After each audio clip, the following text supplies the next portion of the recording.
atau saat itu dia mengucap la ilaha illallah, sia-sia.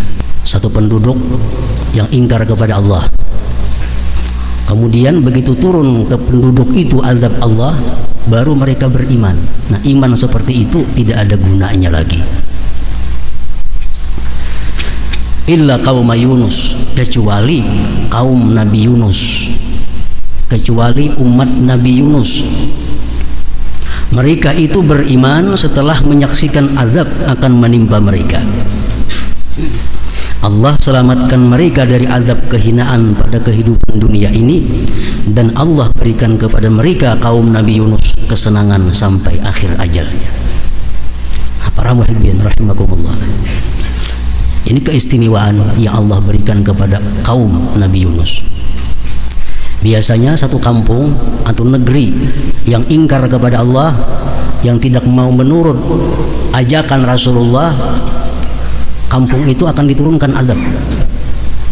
Kalau azab sudah turun, mereka beriman, imannya kada berguna lagi. Kecuali kaum Nabi Yunus ini.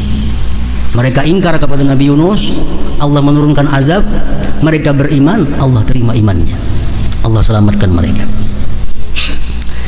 Al-Imam At-Tabari dalam tafsirnya beliau berkata, ini khusus untuk umat Nabi Yunus saja, tidak ada umat yang lain diberikan keistimewaan seperti itu.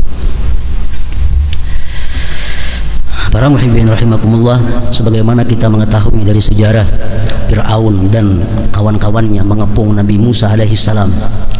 Begitu Fir'aun dan kawan-kawannya sampai di tengah laut, laut kembali berkumpul, laut kembali bersatu, Fir'aun dan jemaahnya tenggelam. Fir'aun beriman kepada Allah saat itu, tapi sudah tenggelam, sudah kena azab Allah. Nah, Allah kada menerima lagi imannya Fir'aun itu. Jadi setiap kampung penduduk yang menentang Allah, kemudian Allah turunkan azab, lalu mereka tubat, mereka beriman, iman itu sia-sia. Kecuali yang pernah terjadi kepada umat Nabi Yunus tadi. Para muhibbin rahimakumullah, secara singkat kita ingat kembali kisah Nabi Yunus alaihissalam, bahwa Nabi Zakaria diperintahkan oleh Allah untuk memilih 500 orang daripada Bani Israel. Pilih 500 yang terbaik di antara mereka. Nabi Zakaria memilih yang paling takwa, yang paling ahli ibadah, yang paling taat. Terkumpul 500 orang. Allah perintahkan lagi kepada Nabi Zakaria, dari yang 500 itu pilih lagi 100. Diseleksi lagi, terkumpul 100. Allah menyuruh Nabi Zakaria lagi, dari 100 itu ambil 50. Seleksi lagi jadi 50. Diseleksi lagi oleh Nabi Zakaria, tinggal 50. Allah menyuruh Nabi Zakaria seleksi lagi sampai 20. Disaring lagi, Nabi Zakaria memilih 20 orang yang terbaik di antara Bani Israel. Kemudian Allah menyuruh ambil satu dari yang 20 itu yang terbaik siapa? Maka terpilihlah seorang pemuda yang bernama Yunus bin Matta. Yunus bin Matta ini. Para muhibbin rahimakumullah, ba'asallahu Yunus ila ahli Ninawa min ardil Mausil wa umruhu hina idin 30 sanah fada'ahum ila Allah azza wa jalla 33 sanah fala yu'minu bihi illa rajulan rubil wa tanuha falamma ra'a tamarrudahum ala kufrihim wa inadihim wa'adahum bihurudil azab ba'da 3 wa kharaja Yunus min baini adhhurihim walamma ra'au azab Allah fawqa ru'usihim wa tahaqqaqu nuzulahu alaihim amanu wa tadarra'u ila Allah wa baqaw wa tabu fakashafallahu anhum wa amma Yunus farakiba safinatan falajjat wa tarabat fatashawaru fima bainahum ala ay yaqtari'u faman waqa'at fihi al-qur'ah ulqiya ila al-bahr falamma iqtara'u waqa'at al-qur'atu ala Yunus fa ulqiya ila al-bahr falataqamahu famakatha fihi 3 wa qala fihi la ilaha illa anta subhanaka inni kuntu minaz zalimin fanajahullah min dzalik. Ringkasnya riwayat Nabi Yunus. Allah mengutus Nabi Yunus ini ke suatu tempat yang bernama Ninawa, daerah yang bernama Ninawa. Ninawa ini nama tempat yang berada di Mausil. Mausil ini berada sekarang di wilayah negara Irak. namun sekarang disebut Mosul. Dahulu Mausil, sekitar 600 km dari kota Baghdad. Allah mengutus ke sana karena di sana ada umat yang menyembah berhala, yang kafir kepada Allah Subhanahu wa taala. Di tempat yang bernama Ninawa tadi. Allah utus Nabi Yunus ke sana, waktu itu beliau berumur baru 30 tahun.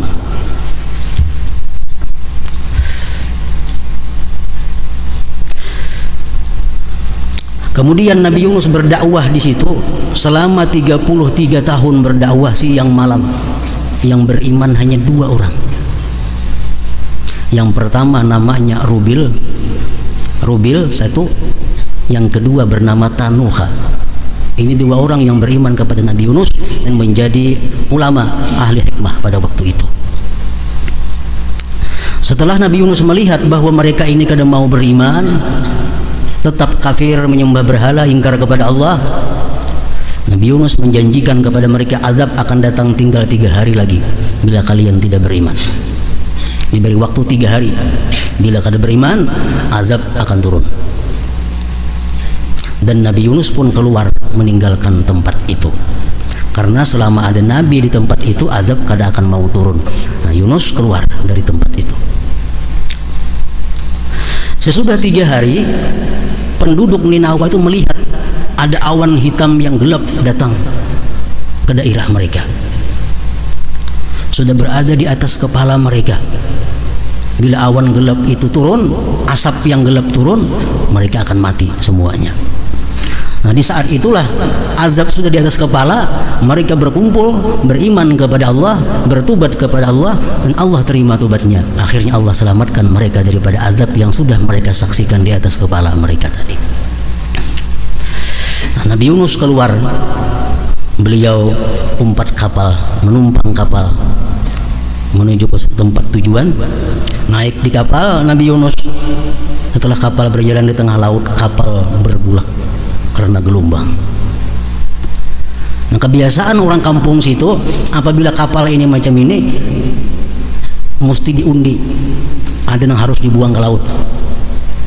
Dibikin undian di kapal itu, dicabut undian, siapa yang namanya dalam undian akan dibuang ke laut. Ternyata dalam undian tertulis Yunus bin Matta ini. Akhirnya Yunus dibuang ke laut. Faltaqamahul hut, dimakan oleh iwak, ditelan oleh ikan yang besar. Nah, begitu Yunus masuk ke dalam perut ikan, Allah memberikan petunjuk kepada ikan, wahai ikan, itu Yunus bukan rezeki engkau. Jadi harap jangan dilukai dan jangan diapa-apa itu Nabi Yunus, karena bukan rezeki engkau. Nabi Yunus bertahan selama 3 hari dalam perut itu, dan beliau mengatakan la ilaha illa anta subhanaka inni kuntu minaz zalimin. Akhirnya Allah selamatkan Nabi Yunus daripada perut ikan tadi. Nah, demikian ringkasnya cerita Nabi Yunus dan penduduk kampung Sidin yang bernama Ninawa tadi. Para muhibbin rahimakumullah, dari ayat dan kisah tersebut ada beberapa sesuatu yang dapat kita ambil hikmahnya, kesimpulannya. Pertama, disebutkan tadi bahwasanya Allah tidak akan menerima iman seseorang, tidak akan menerima tobat seseorang kalau sudah dia diperlihatkan azab Allah.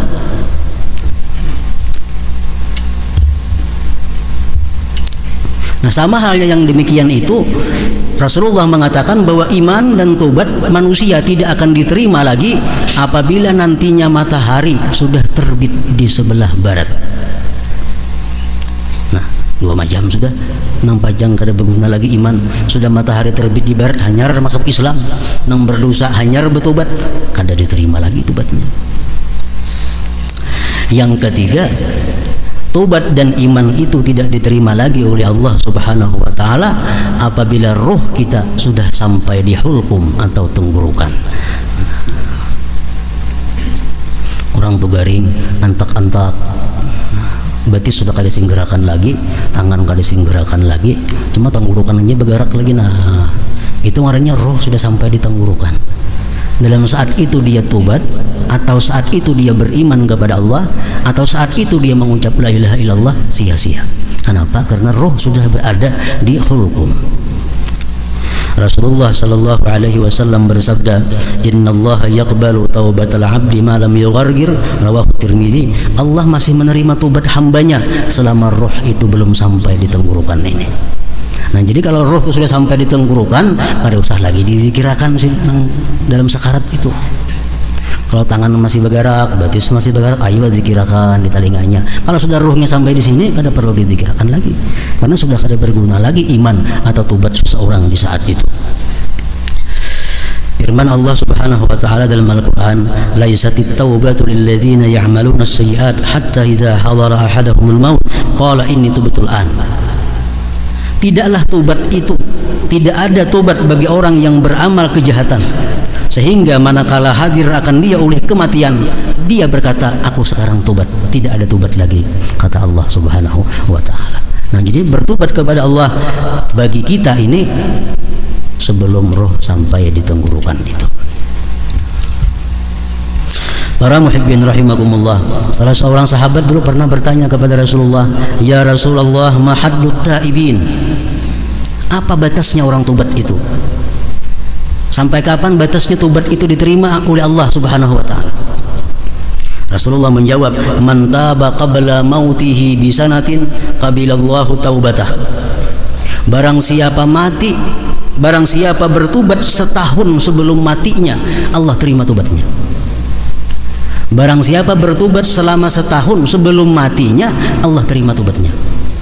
Setahun sebelum mati dulu tobat, Allah terima. Kalau kada sampai setahun, kada Allah terima lagi. Lalu Rasulullah berkata,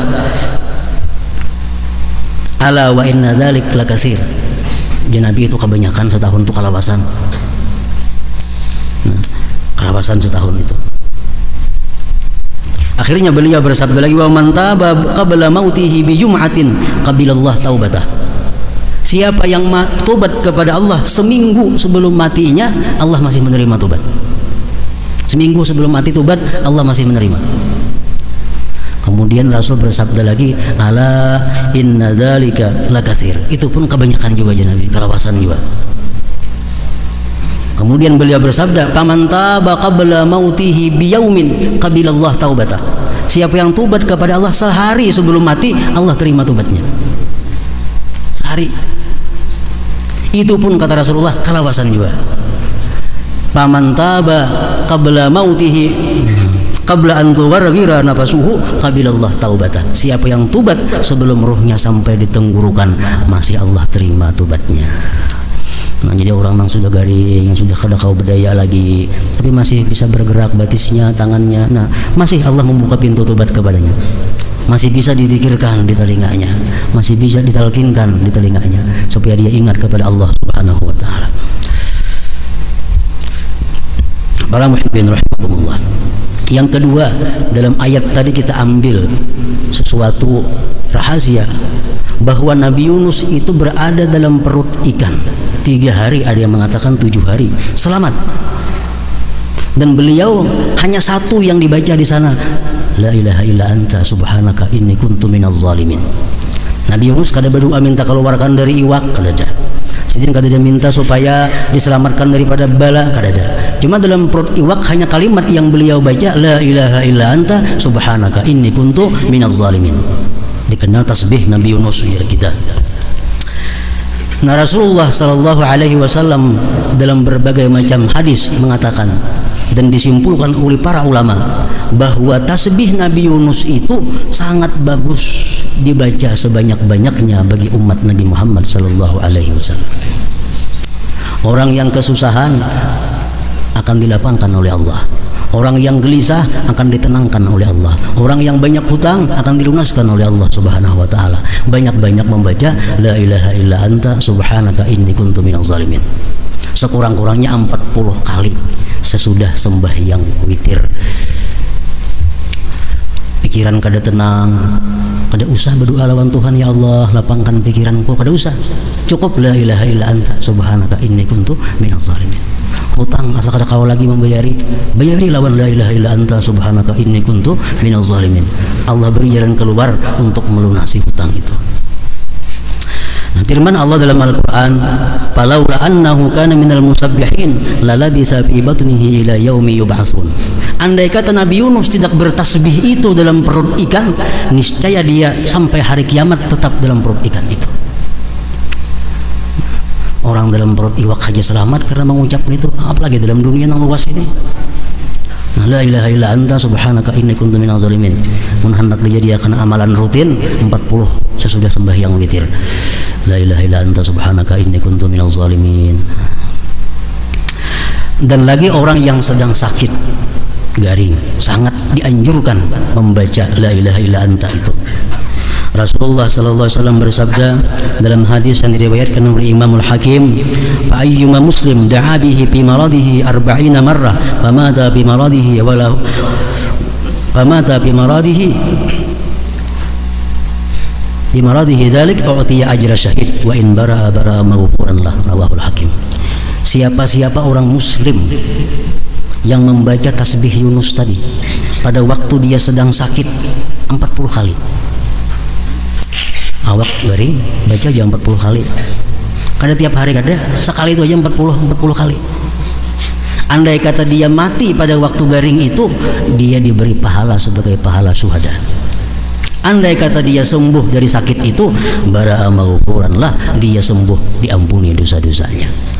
La ilaha illa anta subhanaka inni kuntu minaz zalimin. Jadi bila pina asa ubah sudah awak baca 40 kali. La ilaha illa anta subhanaka inni, walaupun selismaan enggak apa-apa. Asa ubah awak asa panas dah baca 40 kali. Bila mati syuhada, sigar dosa diampuni Allah Subhanahu wa taala. Para muhibbin rahimakumullah. Surat Yunus ini sebagaimana surat-surat yang lainnya dalam Al-Qur'an banyak memberikan petunjuk, pedoman hidup kepada kita semua. Di antaranya firman Allah Subhanahu wa taala dalam surat Yunus ayat 58 yang berbunyi, "Qul bi fadlillah wa bi rahmatihi fa bidzalika falyafrahu wa khairun mimma yajma'un." Katakan wahai Muhammad kepada umatmu, dengan anugerah dan rahmat Allah, dengan demikianlah hendaknya mereka itu bergembira. Dengan anugerah dan dengan rahmat Allah, dengan demikian itu hendaknya mereka bergembira, dan itu lebih baik dari apa yang mereka kumpulkan daripada harta dunia. Nah, ini satu ayat memberikan petunjuk kepada kita supaya kita gembira dapat pahala. Gembira dapat pahala. Kita sembahyang, tuntong sembahyang, kita jangan gembira karena sembahyang itu telah kita lakukan. Kita bersedekah, jangan gembira karena kita telah melakukan sedekah. Kita naik haji, jangan gembira bahwa kita telah melakukan naik haji. Tapi kita gembira bahwa kita diberi Allah anugerah sehingga kita bisa sembahyang. Kita gembira diberi Allah rahmat, anugerah, bisa bersedekah. Jadi kita gembiranya itu kepada anugerah Allah, bukan kepada perbuatan kita. Nah, itu akan terhindar dari berbagai macam penyakit hati seperti ria, ujub, sombong dan lainnya. Kita mampu sembahyang misalnya semalaman 100 rakaat, atau semalaman kita kawa sembahyang 500 rakaat. Hati kita gembira bahwa kita diberi Allah anugerah bisa melakukan itu. Nah, itu. Jangan kita merasa gembira bahwa kita kawa menggawi itu, jangan. Seolah-olah kita yang punya kekuatan untuk melaksanakan. Nah, jangan gembira karena itu. Kita gembira karena itu anugerah Allah kepada kita, rahmat Allah yang diberikan kepada kita sehingga bisa melaksanakan ibadah. Nah, qul bi fadlillah wa bi rahmatihi. Para ulama tasawuf mengatakan berkaitan dengan ayat dalam surat Yunus ini, an-nasu fi wurudin ni'mah thalathatu aqsam. Manusia menyikapi datangnya nikmat Allah kepada mereka ada 3 macam kelompok manusia. Kita dapat nikmat, ada 3 macam kelompok menyikapi nikmat itu. Qismun yafrahu bin ni'mah wa yatalazzazu biha la yara al-mun'im in aqbalat istaghala biha wa in faqadat istaghala bi talabiha. Satu kelompok manusia kalau datang nikmat dia gembira dengan nikmat itu, dan dia bersenang-senang dengan nikmat itu tanpa ingat kepada Allah yang memberikan nikmat. Datang makanan, gembira datang makanan, bersenang-senang dengan makanan, lupa bahwa itu adalah anugerah Allah. Jika nikmat datang, dia sibuk dengan nikmat itu. Jika nikmatnya hilang, dia sibuk mencarinya. Ada kelompok manusia yang seperti itu. Dapat nikmat dari Allah, kada ingat apa-apa dengan Allah. Dia senang dengan nikmatnya, gembira dengan nikmatnya, tapi kada pernah mengingat bahwa itu adalah kiriman dari Allah Subhanahu wa taala. Nah, kelompok ini wahadal qismu kal an'am bal hum adall, ini kelompok seperti binatang, bahkan lebih sesat daripada binatang. Dapat makan, untung makan, kada mau ucap alhamdulillah, kada dia juga. Kada ingat bahwa makanan ini adalah pemberian daripada Allah. Dia senang datang makanan, dia nikmati makanan itu tanpa mengingat anugerah Allah. Ini paling jahat manusia. Yang kedua, wa qismun yafrahu bin ni'mah min haitsu hiya min Allah taala wa anna Allah dzakarahu wa atana. Kelompok yang kedua, datang nikmat, dia gembira. Dia gembira dengan nikmat itu karena ini adalah anugerah Allah. Nah, datang makanan, datang duit, datang pakaian, datang langganan, gembira karena ini adalah anugerah Allah. Jadinya gembiranya bukan dengan makanan itu, gembiranya bukan dengan pakaian itu, gembiranya bukan lawan duit itu, tapi ini gembiranya ini adalah anugerah dari Allah Subhanahu wa taala, dan bahwa Allah berarti ingat lawan aku, Allah memperhatikan aku. Nah, itu dia gembira. Nabi Musa dikirimi orang kurma bahulat, sarik Nabi Musa. Tuhan, wahai Musa, kamu jangan sarik, kamu jangan pandang kurma itu, pandang yang mengirim itu aku, berarti aku masih ingat lawan ikam, masih ingat, masih memperhatikan. Jadi sekecil apapun, sehalus apapun nikmat yang kita terima, itu menunjukkan bahwa Allah ingat lawan kita, Allah memperhatikan kita. Nang itu kita gembira, nang itu kita gembira, bukan nikmatnya ini. Nah, ini kelompok yang kedua, sudah tergolong kelompok khawas, kelompok orang-orang yang istimewa sudah. Istimewa sudah itu. Nah, ini nang kau menghayati. Datang makanan, tuntung makan, alhamdulillahilladzi at'amani hadza wa razaqanihi min ghairi haulin minni wala quwwah. Nah, ingat, segala puji bagi Allah yang memberikan aku makanan ini, nah, tanpa ada usahaku sedikit juga pun. Berartinya gembira dapat makanan, gembiranya ini adalah kiriman Allah. Datang baju, gembira, pakai baju, alhamdulillahilladzi kasani hadza min ghairi haulin minni wala quwwah.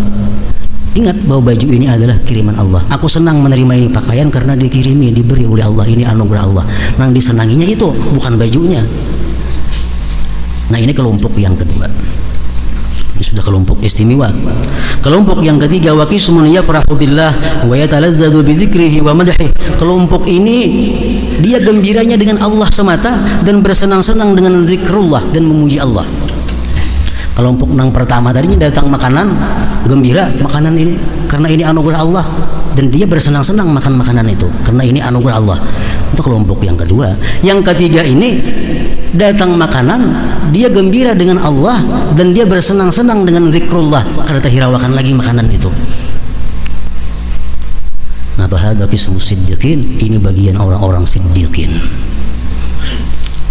Nah, kada terhirawakan lagi makanan karena merasa ini kiriman Allah, berzikir kepada Allah, memuji Allah, kada terhirani lagi makanan tadi. Nah, jadi dia senangnya dengan zikrullah. Dalam kitab Ihya Ulumuddin disebutkan kisah ulungan yang ketiga ini. Ada seseorang laki-laki hendak dengan sepupunya yang perempuan, dan kebetulan sepupunya perempuan itu pun sudah lawas juga hendak lawan laki-laki ini. Ringkas ceritanya, dikawinkan oleh keluarganya. Kawin. Malam pertama, ujaran ng laki ini, mungkin laki, aku sing lawasan sudah mau unting jam ini, dan alhamdulillah dikabulkan oleh Allah. Ujar nang bini, aku pun lawan ikam lawas juga sudah mau unting ikam dan dikabulkan juga oleh Allah. Hujan lagi kalau macam itu kita beruduan sembayangan. Syukur kepada Allah. Syukur kepada Allah. Sembayangan. Asik sembayang sampai subuh hari. Sampai subuh hari. Nah ini kelompok siddiqin, nang bini orangnya siddiqah, nang laki siddiq, menerima nikmat Allah, dia bersenang-senang dengan zikrullah, bukan dengan ini nikmat. Nah, jadi sampai subuh nang bini kada ingat lagi lawan nang laki, lakinya kada asik sembahyang sampai subuh. Dan ini bertahun-tahun kejadiannya, berulang-ulang tiap malam. Malam pertama aja ada, bertahun-tahun demikian. Nah kita merasa yang demikian aneh karena ini bukan makam kita, bukan makam kita, bukan kedudukan kita. Nah bagi mereka yang sudah sampai demikian, maka itu adalah merupakan hal yang biasa. Nah jadi datang nikmat Allah, dia senang dengan Allah dan dia bersenang-senang dengan zikrullah. Ini sudah kelompok siddiqin. Kelompok nang kedua tadi, nang mestinya kita duduk di situ, kewajiban kita di situ. Jangan sampai kita seperti binatang, datang nikmat makan, habis cari. Nah datang nikmat kita gembira bahwa ini adalah anugerah Allah kepadaku, ini merupakan perhatian Allah kepadaku, ini merupakan pemeliharaan Allah kepadaku, dikiriminya aku nikmat ini. Jadi kita gembiranya karena itu, bukan karena nikmatnya.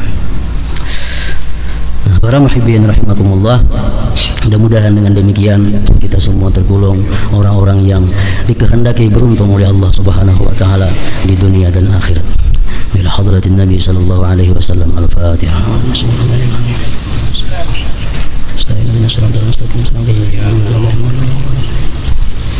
Asyhadu an la ilaha illallah wahdahu la syarika lah. أشهد أن سيدنا محمد عبده ورسوله